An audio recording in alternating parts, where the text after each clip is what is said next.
भाग्योदय के सभी दर्शकों को नमस्कार। मैं हूं नूपुर शर्मा। खुश रहना हमारा सबसे पहला काम है और इसके लिए स्वयं को खुश मानना होगा। दूसरों का व्यवहार हमारे प्रति कैसा भी हो, हमारा व्यवहार स्वयं के प्रति अच्छा होना चाहिए। जब हम अपनी चिंता करेंगे तो दूसरे भी हमारी चिंता करेंगे, हमारी खुशियों की परवाह करेंगे। और इस बात के साथ शुरू करते हैं आज का पंचांग। आज दिन है मंगलवार, 27 अगस्त 2024 की तारीख है आज और तिथि भाद्रपद मास के कृष्ण पक्ष की दशमी तिथि है। रोहिणी नक्षत्र आज 3:38 तक रहेगा और उसके बाद मृगशिरा नक्षत्र की शुरुआत हो जाएगी। हर्षण योग आज रात में 8:31 तक है और उसके बाद वज्र योग शुरू होगा। आज का राहु काल दोपहर में 3:36 से शुरू होगा जो शाम 5:10 तक रहेगा। सूर्यदेव आज सिंह राशि पर भ्रमण कर रहे हैं और 3:41 तक चंद्रमा वृषभ राशि में और उसके बाद मिथुन राशि पर संचार करेंगे। आज का अभिजीत मुहूर्त है दिन में 12:03 से 12:53 तक। अमृत काल का समय होगा 12:27 से दोपहर 2:02 तक। आज सर्वार सिद्धि योग भी है, यानी कि ये शुरू हो चुका था कल यानी 26 अगस्त को 3:55। आज है गोगा नवमी और रोहिणी व्रत। तो बात करते हैं सबसे पहले गोगा नवमी की। ये वाल्मीकि समाज का एक प्रसिद्ध त्योहार है और इस दिन समाज के लोग अपने आराध्य देव गोगा देव यानी कि जाहर वीर का जन्मोत्सव मनाते हैं। उनके विधि विधान से पूजा अर्चना करते हैं और साथ में नागों की भी पूजा होती है। इस दिन लोग व्रत रखकर गोगा देव से अपनी संतान की लंबे उम्र की कामना करते हैं। उसकी सुख समृद्धि और संतान सुख प्राप्ति के लिए भी ये व्रत किया जाता है। खास तौर पर राजस्थान में गोगा नवमी धूमधाम से मनाई जाती है। इसके अलावा मध्य प्रदेश और छत्तीसगढ़ में भी इसका खासा प्रभाव देखा जाता है और कहते हैं कि गोगा देव जो सांपों के देवता भी हैं, इनकी पूजा करने से निसंतान दंपतियों को संतान सुख की प्राप्ति होती है। इतना ही नहीं, ये भी कहा जाता है कि गोगा देव के पास जहरीले से जहरीले सांपों को वश में करने की शक्ति थी और उनकी पूजा करने से सर्प दोष और सभी प्रकार के सांपों के डसने का डर भी दूर हो जाता है। उन्हें खीर, चूरमा के लड्डू या गुलगुले का भोग लगाया जाता है और गोगा नवमी के दिन घोड़े को चने की दाल खिलाने की परंपरा भी कई स्थानों पर है। और इसके साथ ही आज रोहिणी व्रत भी है। रोहिणी नक्षत्र और रोहिणी व्रत का आपस में संबंध माना जाता है। 27 नक्षत्रों में चौथा नक्षत्र होता है रोहिणी, जो रचनात्मकता, विकास और प्रचुरता का प्रतिनिधित्व करता है। रथ इसका प्रतीक है। भगवान कृष्ण से ये जुड़ा हुआ है और चंद्रमा द्वारा शासित है। तो रोहिणी ये भावनात्मक, पोषण और सहज ज्ञान युक्त गुणों को बढ़ाता है। जातक कला और देखभाल में उत्कृष्टता प्राप्त करते हैं, संवेदनशीलता और लगाव की चुनौतियों का सामना भी करते हैं। जब सूर्योदय के बाद रोहिणी नक्षत्र पड़ता है तो उस दिन ये रोहिणी व्रत रखा जाता है और जैन धर्म में इस व्रत को बहुत महत्वपूर्ण माना गया है। उनकी मान्यताओं के अनुसार रोहिणी व्रत करने से जीवन में चल रही सभी प्रकार की परेशानियों से मुक्ति मिलती है। व्रती लोग सूर्योदय से लेकर शाम तक इस नक्षत्र के दिखाई देने तक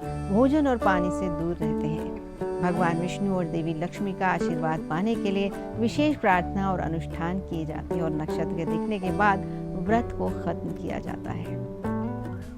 पंचांग में तिथि एक गणितीय माप है। तिथि को 2 पक्षों में बांटा गया है, शुक्ल पक्ष और कृष्ण पक्ष। दोनों का समय 15 दिन का होता है। 1 से 14वीं तक की तिथि कृष्ण पक्ष और शुक्ल पक्ष कहलाती है। 15वीं तिथि अमावस्या और शुक्ल पक्ष की पूर्णिमा कहलाती है। सूर्य और चंद्रमा का एक साथ एक ही भोगांश यानी देशांतर पर होना अमावस्या का समय होता है। 12 डिग्री का ये फासला जब बढ़ते बढ़ते 180 डिग्री तक पहुंचता है तब आती है पूर्णमासी और चंद्रमा का सूर्य से 12 डिग्री आगे निकल जाना एक तिथि का निर्माण करता है। और इसी प्रकार प्रतिपदा, द्वितीया जैसे आगे की सब तिथियों का निर्माण होता है। और कैसे तय होती है तिथि, ये एक सोचने समझने की बात है, क्योंकि अक्सर तिथियों के मेल के कारण ये भ्रम हो जाता है कि त्योहार या व्रत या उत्सव किस दिन, किस समय और किस तारीख पर मनाया जाए। तो सूर्य और चंद्रमा का पथ असल में अलग अलग होता है, इसीलिए इनकी गति में ये फर्क देखा जाता है। सूर्य और चंद्रमा की गति बढ़ने घटने से ही ये 12 डिग्री का फासला कभी जल्दी तय हो जाता है और कभी देर से तय होता है। एक तिथि का भोग काल सामान्यतः 60 घटी का होता है। किसी तिथि का क्षय या वृद्धि होना सूर्योदय पर निर्भर करता है। कोई तिथि ऐसी होती है जो सूर्योदय से पहले ही आरंभ हो जाती है और अगले दिन सूर्योदय के बाद तक रहती है। ऐसी तिथि को कहते हैं कि तिथि की वृद्धि हो गई है, जो एक सूर्योदय से दूसरे सूर्योदय से अधिक समय तक रहती है, वो वृद्धि तिथि कहलाती है। जब किसी तिथि में 2 सूर्योदय आ जाए, यानी कि एक सूर्योदय से पहले शुरू होकर दूसरे सूर्योदय के बाद भी वही तिथि रहे तो इसे तिथि की वृद्धि कहते हैं। लेकिन जब कोई तिथि सूर्योदय के बाद आरंभ हो और अगले सूर्योदय के आने के पहले ही खत्म हो जाए तो ये तिथि छोटी हो जाती है, यानी कहते हैं कि तिथि का क्षय हो गया है। दूसरे शब्दों में किसी तिथि में कोई भी सूर्योदय ना आए, यानी कोई तिथि एक सूर्योदय के बाद शुरू हो और दूसरे सूर्योदय से पहले खत्म हो जाए तो इसे तिथि क्षय कहते हैं। अब यहाँ पर एक सवाल ये भी आता है कि चंद्रमा की गति समान क्यों नहीं है? चंद्रमा कभी धीरे तो कभी तेज क्यों चलता है? दरअसल वो अपनी 60 घटी कभी 24 घंटे से कम समय में और कभी 24 घंटे से ज्यादा अधिक समय में पूरी कर लेता है। दरअसल चंद्रमा कई ग्रहों के पास से होकर गुजरता है, जिसका प्रभाव उसकी गति पर देखा जाता है। जब चंद्रमा किसी द्रवी ग्रह के पास से गुजरता है तो मजबूत ज्वार का अनुभव देता है, जिससे चंद्रमा की गति घट जाती है। और अगर कठोर ग्रह के पास से चंद्रमा तेजी से गुजरता है तो क्योंकि वहाँ ज्वारीय गति मंद होती है। अब किसी पूजा की तिथि का निर्धारण कैसे करें, ये बहुत बड़ी समस्या व्रत त्योहारों में आती है। तो उसमें ये देखना चाहिए कि हमें पूजा किस समय करनी है। अगर पूजा दिन में करनी है तो उदया तिथि को देखें, यानी जब सूर्योदय हो, और अगर पूजा रात में करनी है तो उस तिथि पर करें जब चंद्रमा का उदय हो। उदाहरण देखा जाए तो जन्माष्टमी मनाने के लिए ये देखना चाहिए कि रात 12 बजे अष्टमी तिथि है या नहीं है, और अगर रामनवमी मनानी है तो दिन के 12 बजे की तिथि देखें, उस समय नवमी तिथि है या नहीं ये देखना चाहिए। अब रक्षाबंधन इसी प्रकार दिन का त्योहार है, तो दिन में जो तिथि हो उस समय पूर्णिमा किस समय पड़ रही है ये देखना चाहिए, वो दिन रक्षाबंधन का होगा। अगर दीपावली पूजन करना है तो इसके लिए रात को देखना चाहिए। ऐसे में अमावस्या रात्रि में जिस तिथि में पड़े उस दिन दीपावली मनानी चाहिए। कई त्योहारों को 2 दिन मनाए जाने का यही कारण है कि उन्हें पंचांग के अनुसार नहीं बल्कि हम अंग्रेजी कैलेंडर और कंप्यूटर के अनुसार देखने लगे हैं। अंग्रेजी कैलेंडर में रात 12 बजे के बाद ही नया दिन शुरू हो जाता है, जबकि हिंदू पंचांग में सुबह 4 बजे से नया दिन शुरू होता है। वो शेर तो आपने भी सुना होगा कि तुम चेहरा हो तो मैं आईना बन जाऊं।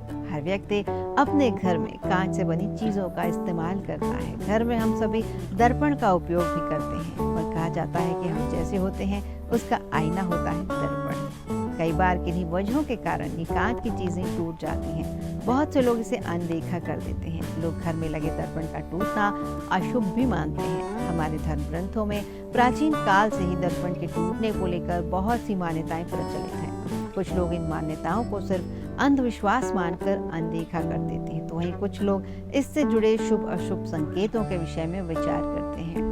अगर घर पर कांच की कोई भी वस्तु या शीशा टूट जाए तो इसके बहुत से मायने होते हैं। वास्तुशास्त्र में बताया गया है कि यदि घर में कोई शीशा या कांच टूटता है तो इसका अर्थ है कि आपके घर पर आने वाला संकट टल गया है। कुछ अशुभ होने वाला था जिसे कांच ने टूटकर रोक दिया है और उस बला को अपने ऊपर ले लिया है। कुछ लोग घर में रखे दर्पण को टूटने या क्रैक होने के बाद भी उसका इस्तेमाल करते हैं। फर्नीचर के साथ भी ये बात होती है, खिड़की दरवाजों के साथ भी ये बात होती है। लेकिन घर में टूटा हुआ शीशा या कांच किसी भी प्रकार से नहीं रखना चाहिए। अगर इन्हें घर में रखते हैं तो नेगेटिव एनर्जी घर में वास करने लगती है। ऐसे में यदि किसी घर में शीशा या कांच टूटता है तो इसे तुरंत घर से बाहर निकाल देना चाहिए। घर में जब कांच टूटे तो उसे तुरंत घर से बाहर निकाल दें। लेकिन अगर आप इन्हें घर में रखते हैं तो नेगेटिव एनर्जी फैलती है, ये बात आपको माननी चाहिए। बस इस बात का ध्यान रखना है कि जब इन टुकड़ों को बाहर फेंकें तो किसी को इसके बारे में बताएं नहीं, और उसे टेप से या किसी और चीज से चिपका कर इस्तेमाल ना करें। अगर घर के खिड़की और दरवाजों में लगे कांच अचानक टूट जाए या फिर इनमें क्रैक आ जाए तो ये इस बात की ओर इशारा करता है कि आपको जल्द ही कोई अच्छी खबर या फिर ढेर सारे पैसे मिलने वाले हैं। और केवल यही नहीं, कांच का टूटना ये भी दर्शाता है कि कोई पुराना विवाद समाप्त होने वाला है। ये भी बता दें कि एक बार कांच का टूटना ये भी बताता है कि घर का कोई बीमार सदस्य जल्दी ही ठीक होने वाला है।